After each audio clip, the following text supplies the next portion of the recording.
Une information importante est tombée il y a quelques minutes, Alice. Bonsoir Stéphane Suan, vous êtes notre correspondant à Kiev. On vient donc de l'apprendre, le Parlement ukrainien a voté la libération de l'opposante Yulia Tymoshenko. Ça ne veut pas dire que sa libération va être immédiate, mais c'est une décision très importante. Oui, bonsoir. Je vous le confirme. En fait, c'est la grande nouvelle de la soirée. Le Parlement était réuni en session pendant toute l'après-midi. Et il y a quelques minutes, le Parlement a voté en session extraordinaire la libération de Yulia Tymoshenko, qui est en prison, je le rappelle, depuis 2 ans à Kharkiv, la ville du pays. Alors, comme vous le dites, ça ne veut pas dire qu'elle sera libérée dans les prochaines heures, parce qu'il faut encore qu'il y ait une signature du président Yanukovych, une publication au journal officiel et la décision de la Cour de justice qui l'avait condamnée.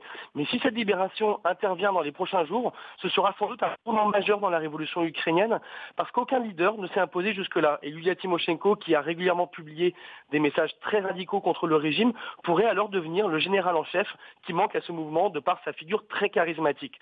En tout cas, cette annonce est un séisme, parce que Tymoshenko, c'est bien l'ennemi juré du président Yanukovych.